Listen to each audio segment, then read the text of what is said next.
अब हम वॉल्वुलस की बात करते हैं। ये भी इंटेस्टाइनल ऑब्स्ट्रक्शन का बड़ा इंपॉर्टेंट कॉज है। वॉल्वुलस जो वर्ड है वॉल्वरे से आया है, जिसका मतलब होता है ट्विस्टिंग। आप जानते हो ये हमारी caecum, ascending colon, transfer colon, descending colon और ये एनस इस तरीके से, और बीच में ये स्मॉल इंटेस्टीन है। तो बेसिकली वॉल्वस क्या है, यहाँ पे ये मिजेंट्री जो है अटैच होती है और मिजेंट्री के थ्रू ही बॉवल को ब्लड सप्लाई मिलती है। तो ये जो ट्विस्टिंग होती है इसकी इस तरीके से घूमना, ये सिग्मोइड कोलन का भी हो सकता है, सीकम का भी हो सकता है और मिडगट यानी कि इंटेस्टीन का भी हो सकता है। सिग्मोइड वॉल्वस जो होता है ओल्ड एज में ज्यादा मिलता है, सीकल वॉल्वस जो है यंग एज में ज्यादा मिलता है, और मिडगट वॉल्वस जो है इन्फेंट्स में ज्यादा मिलता है। ठीक है जी।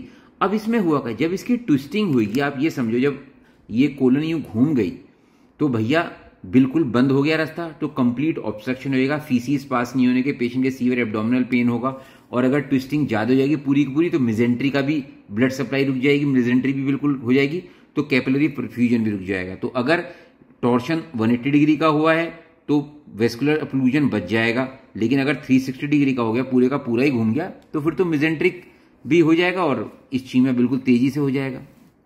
तो पेशेंट की प्रेजेंटेशन वही पेन, वॉमिटिंग, कॉन्स्टिपेशन, डिस्टेंशन जो ऑब्स्ट्रक्शन के होते हैं सब वही पेशेंट को मिलेगा। ठीक है जी।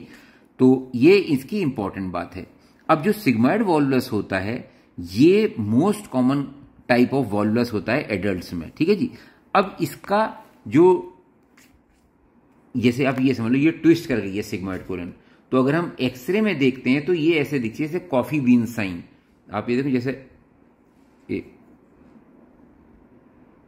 इस तरीके से कॉफी बीन साइन है ये एक्सरे में, लार्ज कॉफी बीन, ये सिग्मोइड कोलस का है। डायग्नोसिस कंफर्म करने के लिए आप सीटी स्कैन कर सकते हो। ठीक है जी। तो दो तरह की होती है, फल्मिनेंट या इंडोलेंट। फल्मिनेंट का मतलब एकदम प्रेजेंटेशन कर रहा है पेशेंट, और इसमें पेशेंट को सडन ऑनसेट सीवियर पेन होगा, अर्ली वॉमिटिंग होगी, रैपिड ड्यूरिंग क्लिनिकल कोर्स होगा, इनसीडियस जैसे की तरह धीरे धीरे प्रेजेंटेशन होगी पेशेंट की। ठीक है जी। अब इसको मैनेज कैसे किया जाए, देखो जी, एक तो यह है कि भैया जैसे सिग्मोइड वॉल्वुलस है, यहां पे आपने इसके थ्रू सिग्मोइडोस्कोप डाला या कोलोनोस्कोप डाला और इसको ये ठीक हो गया। या कई बार रेक्टल पर रेक्टल से ही रिलीव हो जाता है, डिकम्प्रेशन हो जाता है, जिसको एंडोस्कोपिक डिकम्प्रेशन बोलते हैं। अगर ट्यूब डाल दी, कई बार फिंगर से भी आप ट्राई कर सकते हो। ठीक है जी। लेकिन इसमें चांसेस रिकरेंस के 60% होते हैं।